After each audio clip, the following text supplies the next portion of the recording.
And from around the world, I would like to try and introduce our 5 guests. Here we have Juan Campoverde and Antonio, I'll get it, Bosch Cara, Cuñha, and Chaya, oh no, I'm losing that too, Czernowin, and from not too far away in Buffalo, David Felder, who should have been many, many times here, and has been from time to time to concerts, but we haven't really been playing his music. Not because we didn't like him, not at all. But that border that they say is the longest unprotected border in the world, it's not true, let me tell you about that. Right. He did invite me down there last year, or 2 years ago, and I did the usual. I applied for the visa 6 months in advance. And this time it did come through. I didn't have to sneak across the border as I usually do with my golf clubs. And, but still, I was held there at the border for half an hour, even though I had all the proper papers. So I think it's a real terrible shame that we don't have more exchanges. And he's the director of June in Buffalo, which is a very, very important festival. And we should be exchanging, but it's just too much trouble. So, you always hear me complain about something political. And I'm not going to complain about the next man, who is Roger Reynolds, and is sort of responsible for all the music on this program tonight, in a kind of a way, as he has been a mentor to the other 4 composers on the stage at various stages in his life. Now, Roger he was here for our very first year, 1971. And in fact, it was the second concert we ever did, the second concert that New Music Concerts did. Some of you, not too many, may recall that we started in January, and for all of the months preceding, in September, October, November, we put ads in the Globe and Mail. We could actually afford it in those days. And we said, Barrio is coming. You know, like Kilroy was here. And just, we didn't say New Music Concerts. We didn't say who was going to put it on or where the concert was or anything. And then finally in January it was announced where the concert was, which was Walter Hall. And in fact, Luciano Barrio did come, and we did our very first concert with him. It was packed. The next concert was Murray Schafer's Music for the Morning of the World, which was for Phyllis Mailing, just for 1 singer and a candle and some electronic sounds. And the other half of the program was a piece called I.O. for 9 mimes, and the 9 mimes walked around the stage in a pre-planned pattern. It was a marked pattern. And then there were, I believe, 9 singers also who wore a big cloth with a hole in it, and their heads were sticking out of the hole. And according to what the mime people did, that controlled what the singers did. And some of those mime in those days were Alex Pauk, Jim Montgomery, David Yeager, well, I guess I could remember everybody if mine were a little bit more lively, but all from this generation. So Roger has a rather long history with us, although he looks quite young, and he's usually quite problematic. Somehow, something always gets complicated. We also did another piece called Ping, and he's always been high-tech, but you know, once upon a time there was no high-tech. And so people were stretching to find new ways to do things. And that particular piece, as I recall, eventually you're going to get a chance to talk. That particular piece had light sensors and controlling the music stands. Oh, the spatialization. And so, but using only a flashlight actually, going from one sensor to another, and then that sent the sounds through the different loudspeakers.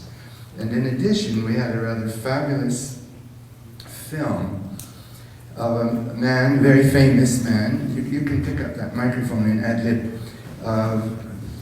very famous Sekichi Maro was one of the most famous living, now still, Butoh dancers. And he was the character. And he was in a box, so it looked in a way like he was a mummy in a box because he didn't move very much. And then suddenly he would move a lot and then nothing, and then move a lot and then nothing. And it was supposed to be very prominent, if not overpowering. Well, we did it in the church at Niagara-on-the-Lake, and the screen we had in the front really wasn't big enough, and then eventually it fell down in the dress rehearsal. So we decided to do it on the ceiling of the church. And you can imagine how big that character was, just looking down on you like this. Only trouble was, film projectors are not designed to be shown at a 45-degree angle. The thing burned out and caught on fire. So, Roger is my very dear friend, but anyway, with that, don't forget, he's one of the most important composers in the world, in addition to all these problematic things, because he's always looking for new ways to do things, using the absolute newest technology, and he's responsible for a lot of the fabulous technology which has come to La Jolla in San Diego. So Roger, maybe you can start and give us some idea. I don't know whether I should ask that or not. How we came up with this program tonight. Well, you proposed the notion that maybe it would be an interesting thing to do a concert that would have some of my music on it, and whether I would be interested in selecting a number of the people that I worked with over now close to 40 years of teaching at the University of California, San Diego, and of course in other parts of the world. So I thought through the list and then considered how these different personalities and their different musics might fit into a program. And one of the things that I've noticed over the week is the remarkable differences between them in terms of the way they ask for what they want. And each one of them creates scores which have entirely different ways of addressing the musicians who are going to be confronted with the task of performing the music. And actually, I don't know if you would allow me to do this, Bob, but earlier Bob said, well, maybe since I have so much to do, I'll just ask you to interview the other guests. Will you? Yeah, and so I, knowing that I can... Why did I spend all this time writing these questions? Well, you can go ahead and do them. But I wrote questions because I thought you dumped this on me. I would have, but I thought it was very impolite. Because you're my friend, you know. No, actually, I thought, well, that's all right. I mean, the point is, I thought that it would be interesting after thinking about this week and meeting again these colleagues and dear friends, all four, to put a question to each of them. And, you know, they can deal with it as they wish. So you can disregard the question and say whatever you have in mind in the Cajun mode, right? But I'll ask a question at each. And I want to start out with this gentleman to my left here. And the question is, how does the phenomenon of resonance play out in your work, both in terms of aesthetic ideals and in terms of the sounds, the sonic content of the work that we hear? It's a very good question. I think the first thing that I would say is that I'm really interested in, obviously, the sound of instruments and the way they interact with the space and the way they interact with each other. And it's taken me a very, very long time to come to grips with the idea that the resonant bodies of instruments and the resonant characteristics of space are things that are extraordinarily subtle, but we are very tuned in perceptually to those things. So I remember having an experience a number of years ago. We have a particularly lovely hall in Buffalo which was designed for string quartets. And when you put a small chamber string orchestra in there and they play, you can hear amazing things. One of the things that happened was we had I guess it was a Norwegian chamber orchestra that had come in and they played a program which was a mixed program of contemporary music, some music from the Baltics, which was also contemporary music but of a different stripe, and then some Baroque music. And when they played the Baroque music, it was as if the ensemble was twice as big. And it has not to do only with the characteristics of the harmony and so forth, but it was the natural inclination of the composers to write very, very carefully for how the instruments sound and control really, everything that happens up above the fundamentals that we hear. And this makes a very profound impact on us. So my response began in a more conscious way in the piece that you're going to listen to tonight, which is a piece called Partial Disrestoration, in which I really made a conscious attempt to try to create what I called the singing room, and it's something that I'm still working with now. In other words, in this piece, it's a rudimentary attempt to create a space which actually takes the musical material that has been put into it and returns its own resonance, so that the space takes on a characteristic which not only warms up the ensemble, but actually takes it into a different kind of dimension. So it's something that became very important to me in the late 1990s, and it's remained a concern in my work now. Okay, Juan? I'd like it if you talk a little bit about what your extra musical sources of suggestiveness or content have been and when they started to become important and why. Okay. I'll try to be precise, if I can. I am from Ecuador, in South America, and we are not very rich in terms of what can be called a tradition of classical music. Unfortunately, I could count with some of the fingers of one of my hands the names of historical figures that have lived and worked in Ecuador. So the idea of placing myself within some line of continuity has been an extremely challenging one. And I became much more aware of this when I came to the States, actually. It's a paradox, it's a clear paradox, but one, in my case, I became much more aware of this once I left Ecuador. But I think it's the effect of the distance, the effect of perspective. So the problem that I've been facing has been the following one. How is it that since I am not in Ecuador and since I am very aware that I will not fully become assimilated within the North American culture, because it's not possible. How is it then that I am going to place myself, and how is it that I'm going to find a sense of justification for the things that I love to do? So the idea was, the answer has been rather to look to other forms of creativity. I remember when I first came to do UCSD, I was very much influenced by literature. Borges, of course, was one of my saints. And then I became very attached to some mythological recreations by some writers where pre-Columbian history was presented. And then I began to think about, the other history, the non-official history. And I began to look for patterns, for pre-Columbian ideas, pre-Columbian designs, etc. Little by little, I am able to tell this now because I can look back and see, look, that's what he was doing. But at that time, he was part of a search. That led me to a greater awareness of what I could call, let's say, Ecuadorian sense of creativity. And I began to acknowledge things like the patterns on the weavings of the baskets that you would see in Ecuador, or the patterns of the textiles that make up the poncho of people.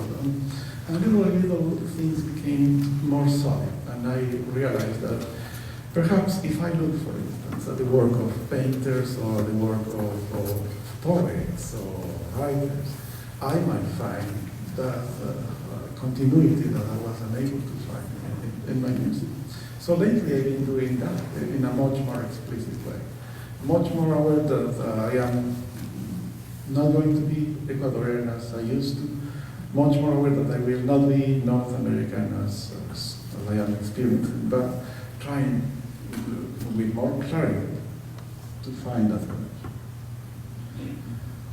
If you would put that in perspective in relationship to whether that metaphoric fuel carries over to the listener's experience, that is, if you wanted to, and if you do want it to, how does that happen?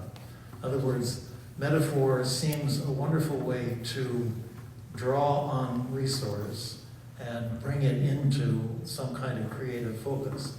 The question that I have for you really is, if that is important as I think it is to you, does it go beyond the work? Is it sort of a mirror situation?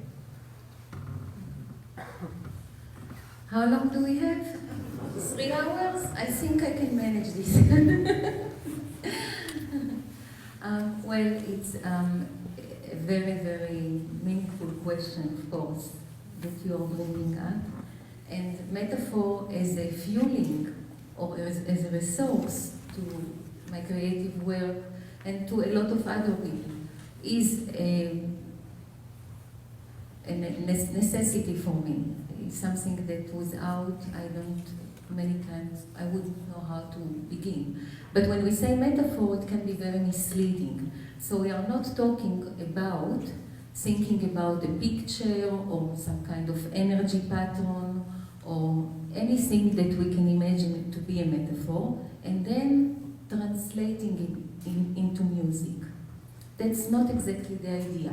What a metaphor does is that instead of analyzing 20 parameters and putting very analytically many different components, a metaphor sums a lot of things up in a very immediate and palpable way.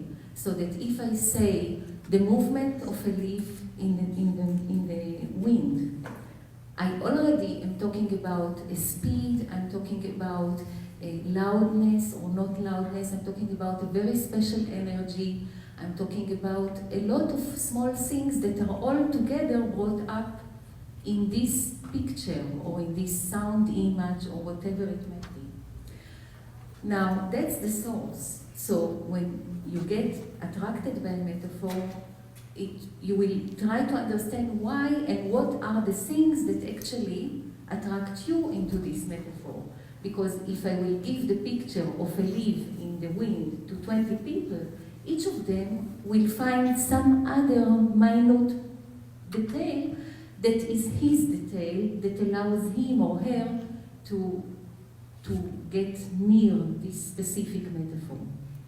I'm interested in what does it say for me, and from that, what does it say to me? The trip begins. And this trip is to take this conglomeration of features and work with them, then externally creating a whole universe which I didn't know about when I started with the metaphor. So, kind of knitting together from that essential moment of inspiration a whole small place that will talk not about this metaphor, but will describe the way of discovery that this specific metaphor has allowed. If this way of discovery brings with it a lot of new discoveries and it sits in a way where sound is calculated to really project this trip in a way that it stands as a small cosmos, then it will project to the audience as well. That's not always successful, of course, because there is always a risk involved, and I would not like to get rid of the risk. It's extremely important. However, I would not expect anyone to hear a piece and say, your initial metaphor was da-da-da-da-da-da-da-da. By no means. They will get something that each of them again will get close to from a different point of view. But if we will take all the reaction, we might find some kind of a common denominator in the relationship between things. That's what I would hope. Another thing is that my approach to communication is very different than your approach, for example. So the communication I'm seeking from the audience is really not any kind of immediate understanding. Rather, being hunted by some kind of an emotional experience. And if you think about it, when we are in a very strong emotional experience, we do not know exactly what's going on. It takes a very long time to decipher. Actually, you can tell the story of what has happened only after things have cooled down, after you categorize things, etc. So, my favorite reaction is when people come out of hearing my work and say, something has happened, but I have no idea what it was. And this means that they cannot let it down. They will carry, like the Buddhists, carrying the woman with them, like in the famous joke. They will carry it for a long time. That's my Thank you. So, last and certainly not least is Antonio Cuñha, who is not only a marvelous composer with an enormous range, and the work that you'll hear tonight is, let's say, on the faint and miniature and evocative side. Another side of his music is extremely dramatic and very high-powered and large forces and so on. In addition to being a composer, he's also a conductor, and in addition to that, he's also an educator with a very remarkable impact on, I suppose, the whole of Brazil, but certainly the south of Brazil. And the thing that I'd like you to talk a little bit about, Antonio, is the role of integrity in your complex life as a musician and an artist and a father and husband and so on. Integrity. First of all, I'd like to thank you, Professor Reynolds. I have no words to express my gratitude to include me in this group today, and also to Bob. Aitken. The question of integrity. I have multiple activity as a professional musician. First, I start playing the accordion on radios and nightclubs. Then I went to play double bass in symphonic orchestra and studying composition, conducting, and composing. And always, in all the activities that I do, I put my soul. This is the great integrity. My responsibility of organizing a program, official program, is not more important than organizing or doing a program for children. And teaching also.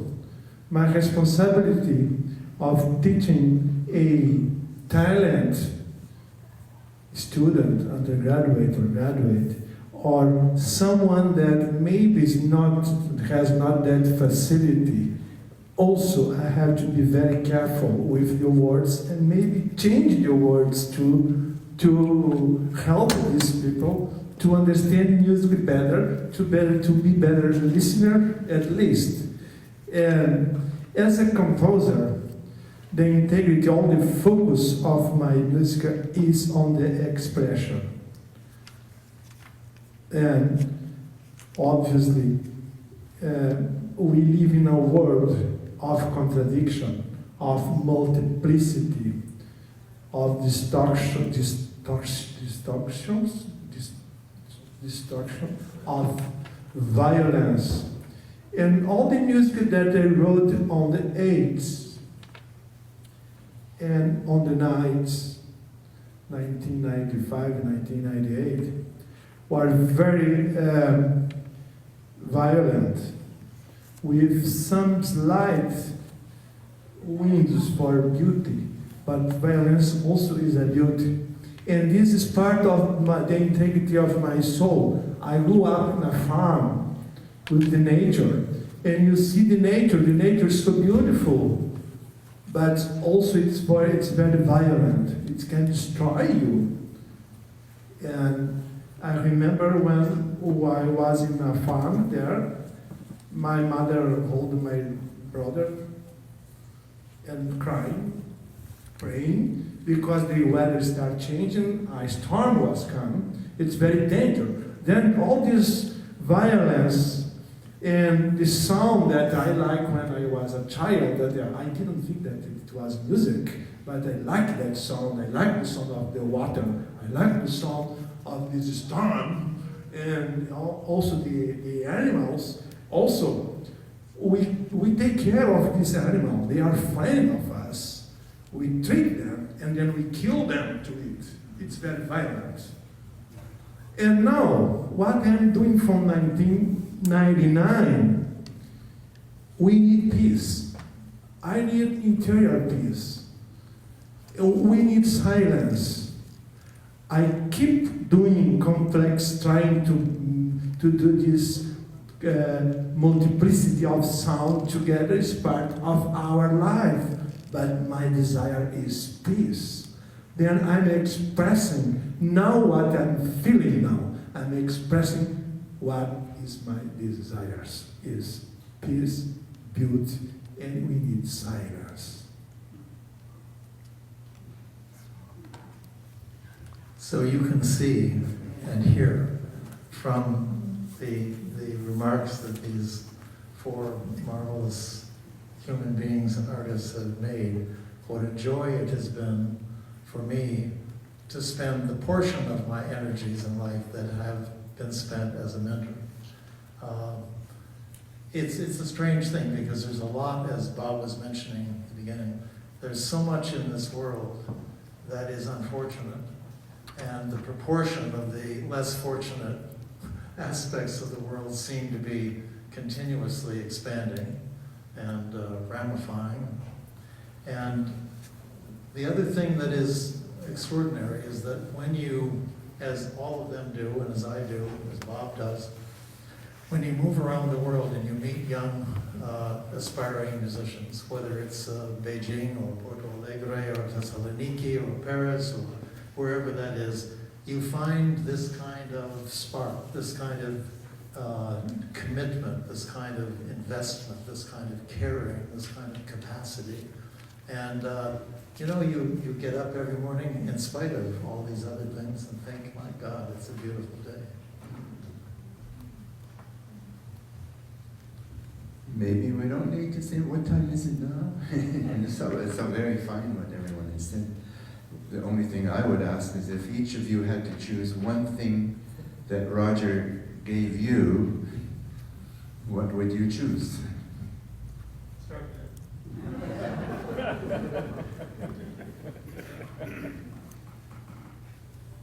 How about we start over?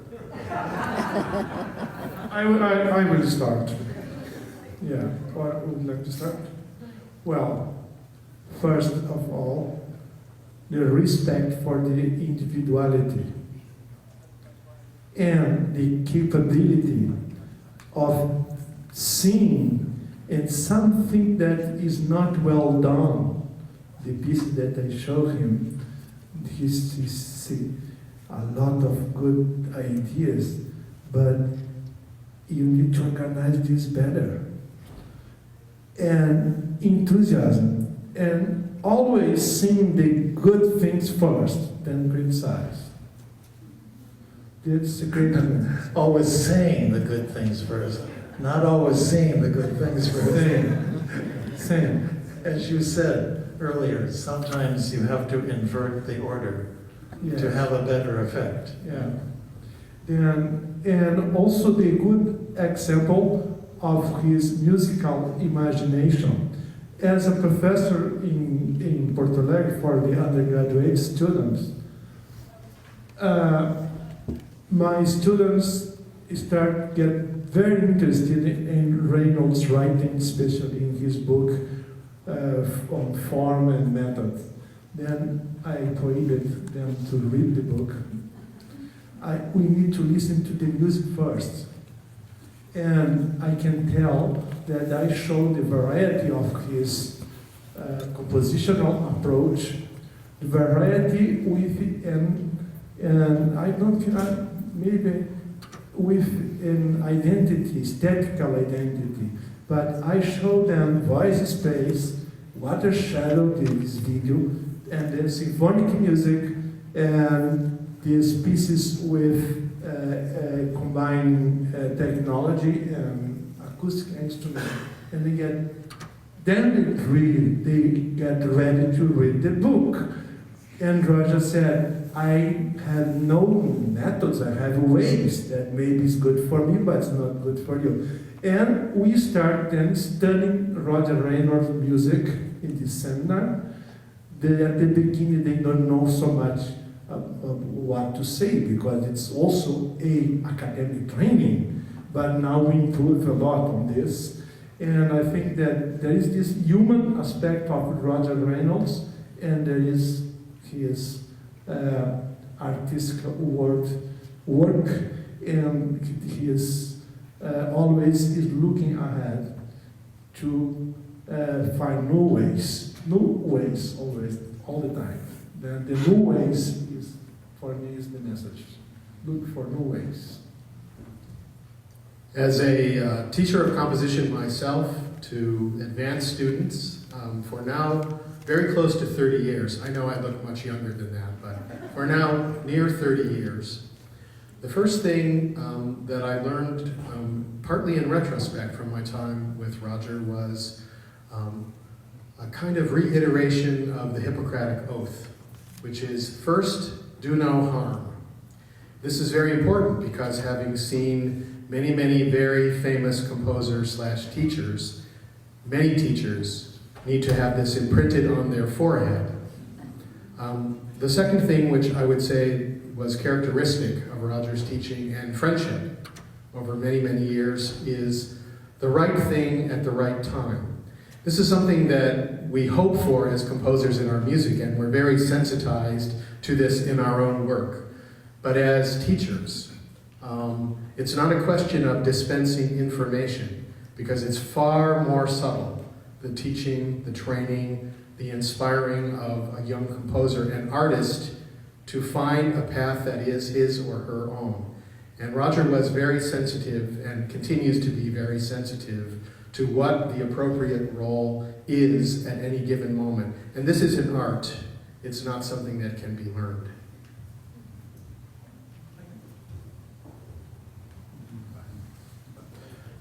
I think what I always comes to my mind when I think about Roger, and I remember my years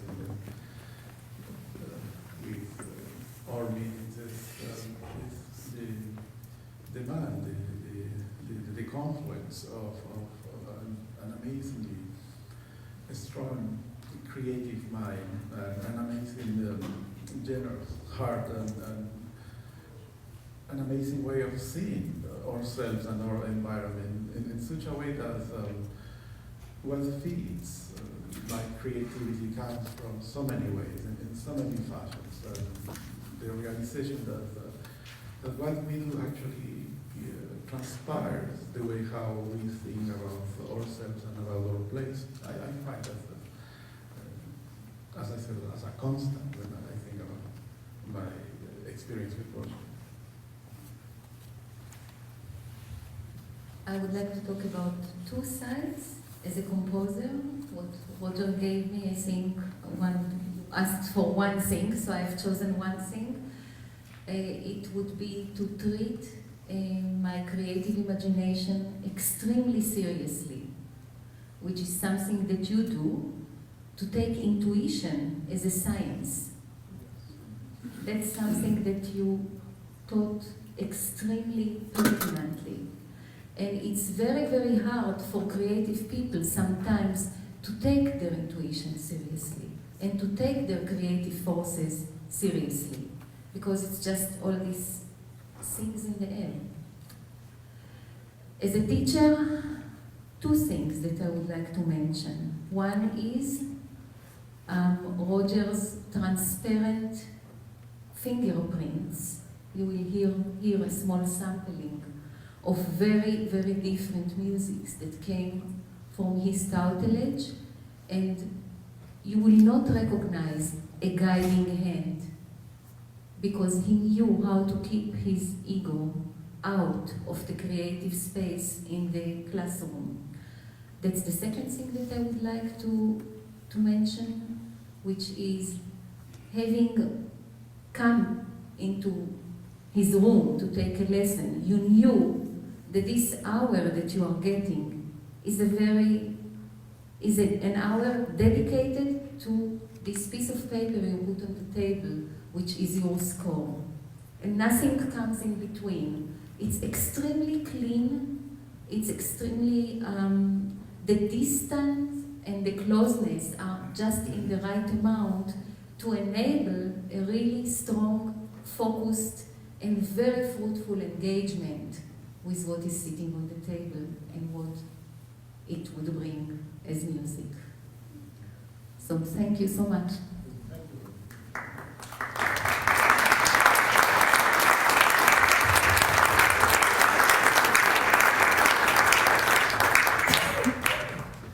Well, I thank you all, and especially my assistant Roger Reynolds for taking over this interview, but I think this is one of the most wonderful interviews that we've ever experienced, I would say. It isn't simply enjoyed, it was really an event, which is what we like to do. And I'm quite sure the concert will be an event as well. Is it 8 o'clock now? Then it's, of course, always when you go to an electric acoustic concert, try to sit in the middle, as far away from each of the loudspeakers as you can. So at some point, please move over a bit further. And afterwards, we're having a very nice reception outside. We're not so many people, so there should be plenty of wine. And unfortunately, I have to tell you that the first piece on the program, which is my solo, which Roger dedicated to me, will be postponed to some further date. It's not entirely because I couldn't learn it, I learned most of it. And we decided it's a work in progress, because there were questions here and questions there, and Roger and I both don't want to play a piece for you which is a half-baked performance and maybe 4/5 baked piece. Yes, in fact, the idea of a work in progress is one of the most important privileges that a composer can have. And Bob is a very old, admired, and dear friend and colleague.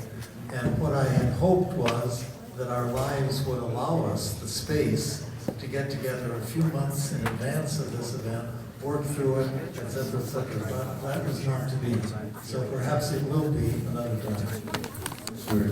In any case, the program is long enough, and even in advance I thought we shouldn't put it there, but then I didn't want to insult you, and then when I played it for you, you didn't want to insult me, and so it got printed, but I'm sorry that's printed, because if you add up the minutes in the first half of this concert, it's considerable. It didn't start that way. The pieces started to grow. I don't know, like amoeba or something, you know. Usually, always when you ask a composer, how long is this piece?